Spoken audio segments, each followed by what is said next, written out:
আমি অনেক আনন্দিত, মানে যা ভাষায় প্রকাশ করার মতো সম্ভব না। বারবার মনে করে আমি তাদের কাছে বলছি যে আমার দুটো মেয়ে আছে, তারপরেও মানে আমার কোনো নেই, তারা যে কোনো চলবে না, এই সময় আমাদের ততদিন করতে দেয়। আমি অনেক মনে করছি তাদের হাতে করে তুলে দেয়, ভাই আমার দুটো মেয়ে আছে, এরকম এরকমটা করতে দিই। একটা মেয়ের 15 মাস, একটা মেয়ের 5 বছর পার হয়েছি, মানে এগুলো তো শুনতেই রাজি না। তাদের কথা হচ্ছে মানে টাকা লাগবে, টাকা ছাড়া কোনো কিছুই চলবে না। পরে আবার বলছে যে আমাকে নাকি জোয়ার নাম একটা জায়গায় স্থান আছে ওদের, ওই জায়গায় বলছে যে আমাকে পাঠিয়ে দেবে, টাকা যদি না দেয়। তবে সর্বশেষ টাকা 1,50,000 টাকা 12টা বিকাশ নাম্বার পাঠাইছে আমার ভাইয়ের ইমো নাম্বারে। পাঠানোর পরে ওদের দেওয়ার নাম্বারে পরে 1,50,000 টাকা মনে হয় পাঠাইছে, যে 4টা নাম্বারে পাঠানোর পরে ওরা ফোন দিছে সুহেল এবং ওয়াসিম নামে মনে হয়। ফোনতে বলতেছে যে টাকা আইছে, পরে বলতেছে যে টাকা আইছে। আমি তো গেছি আমার নিচে কাজের জন্য। কি কাজ? মানে একটা কার্পেট ফ্যাক্টরিতে মানে আমার কাজ দিবে, সে কথা নিয়ে বলে দিছে। কত টাকার জন্য মানে নিয়েছে? কত কন্ট্রাক্ট ছিল 4 লক্ষ টাকা, মানে 4 লক্ষ টাকা কিছু বেশি টাকা নিছে আমার কাছ থেকে। আর বেতন দিবে কত?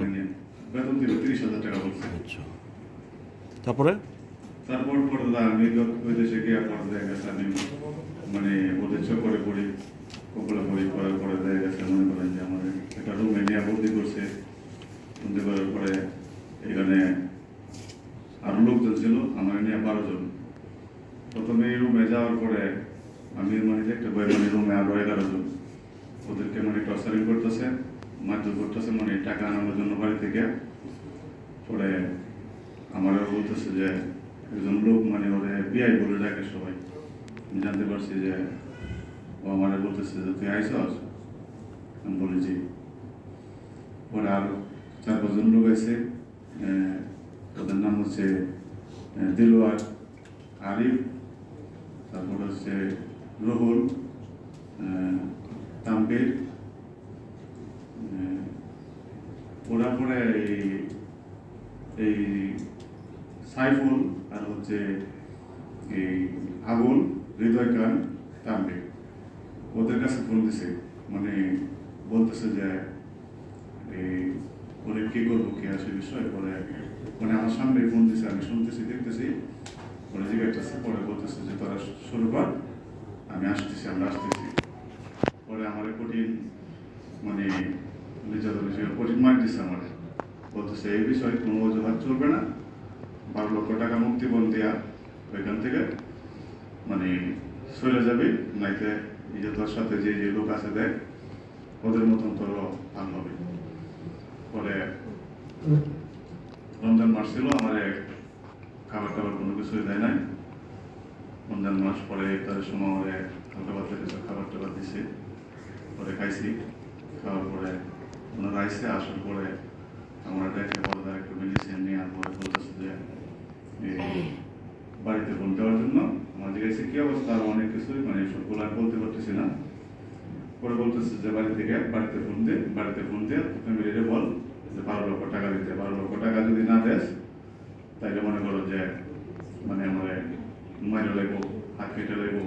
ভিডিও কলে ফোন দিছে, আমার ধরনের ফাইভ দেওয়া, তারপরে এই যে ফ্লাস ব্যবহার করতো, চাপাটি ব্যবহার করতো, ভিডিও কলে না এগুলো ব্যবহার করতো আর কি। দুবাইতে নিয়েছে, দুবাই থেকে নিয়ে গেছে আরেকটা রাষ্ট্রের মধ্যে, আমাদের শুনুন কোন রাষ্ট্রে কিনছে। নেওয়ার পরে আবার বলতেছে আবার 2 লক্ষ টাকা দিয়ে তাড়াতাড়ি, 2 লক্ষ টাকা না দিলে ছেড়ে দিতে পারবো। আবার কি করবো, তখন শুদ্ধ করিয়া আবার 2 লক্ষ টাকা দিয়ে পাঠাই গেল। এর ভিতর দেয়া ওই ছেলে লিয়ে গেল লিবিয়া নেয়া ছেলেটারে জিম্মি করলো। মেডিকেল আনফিট কইতেছে, মেডিকেল করছি, মেডিকেল আনফিট হয়েছে, এটা কোনো সমস্যা নাই, এটা মেডিকেল করে তারপরে আবার আমরা পাঠাতেছি। আচ্ছা, এই কথা বলার পরে কয়েকদিন পরে ওই আবার আজকে হঠাৎ করে মনে হলো আমার এই ছেলের বউর কাছে,